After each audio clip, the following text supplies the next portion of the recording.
Hi. Have you ever done something small without knowing that it would change your life? My journey began during the COVID lockdown, when I was just 7 years old.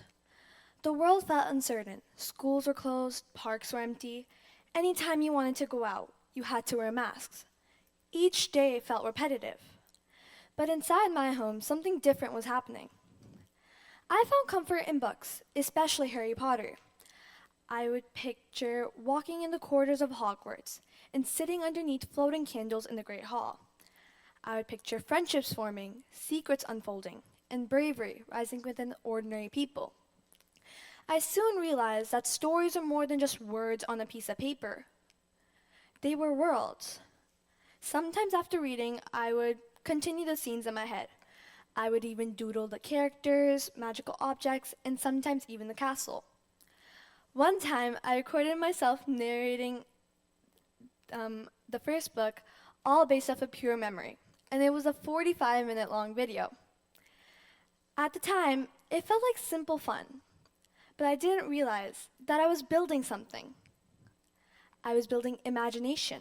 I was building confidence. I was building a voice. By grade 3, something shifted. I didn't just read stories, I began to write my own. They weren't perfect. Some were only a few pages. Some ended abruptly because I didn't know how to continue or finish them. But one after one, they became a little longer, a little more descriptive.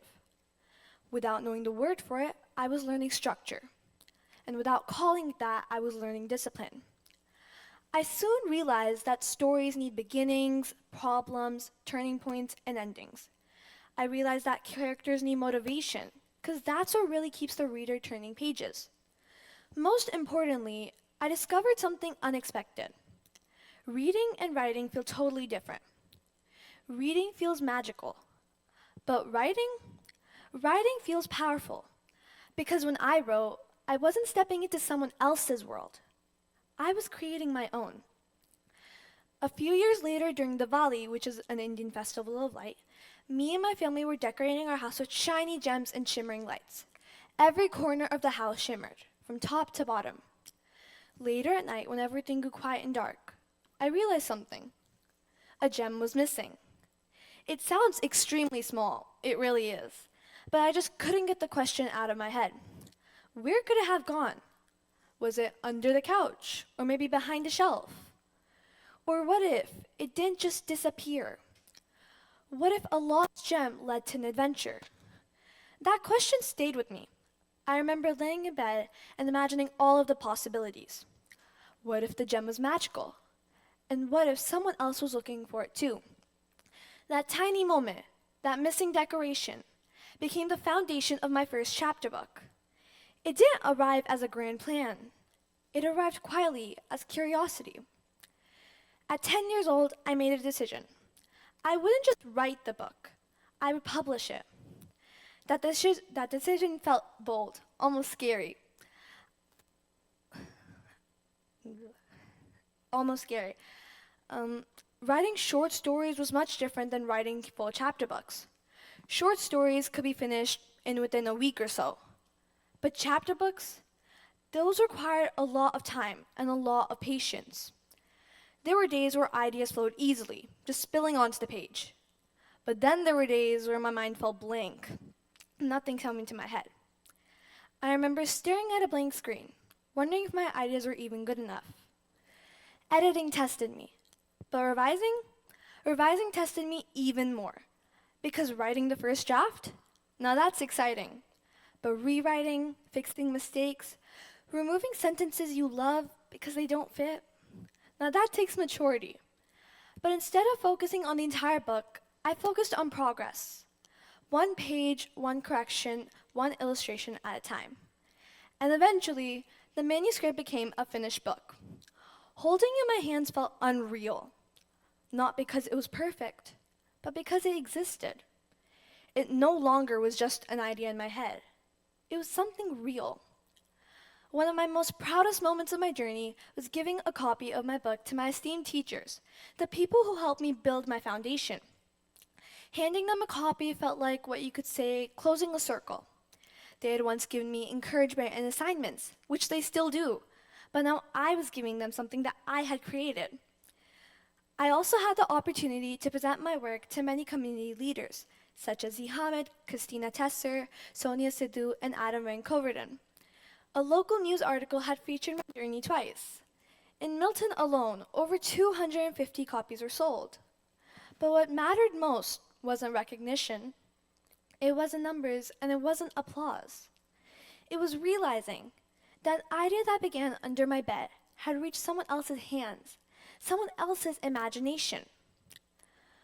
A little while after, I began writing my second book. This time, expectations were way higher, especially mine. I wasn't just proving that I could write a book. I was proving that I could grow. Growth brings new challenges.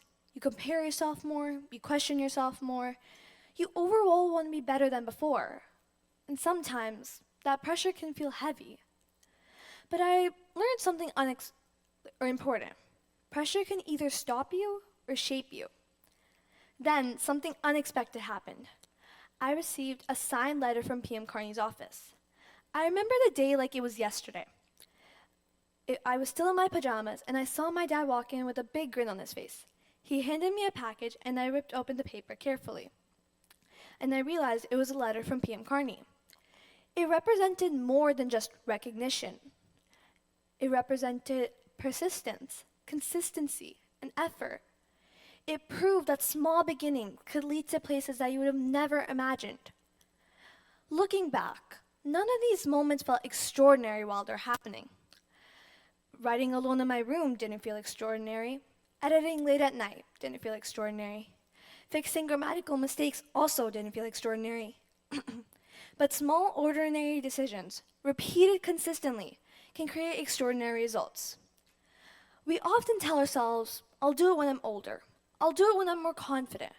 I'll do it when I have more time. But readiness rarely comes first. Action does. Confidence doesn't grow after you begin. It happens before. When I was 7 years old, I discovered the power of stories. At 11, I chose to write my own. And at 12, I chose to continue. A simple missing gem became a book. And that book became another. Each decision was small, but together they created direction. Those books opened doors for me that I had never imagined were possible. Not because everything was perfect, not because everything was planned, but because I started. So today, I want to ask you something. Just think about it in your head. What is one small idea you ignored? What is one dream you postponed? Whether it may be painting, or coding, or writing, or speaking up, or trying something, even if there's a chance that you might fail. The future isn't built in giant leaps. It's built from small decisions, from ordinary days where you choose to keep going. If a simple missing gem on Diwali night can become a published book, imagine what your small ideas can become. Thank you.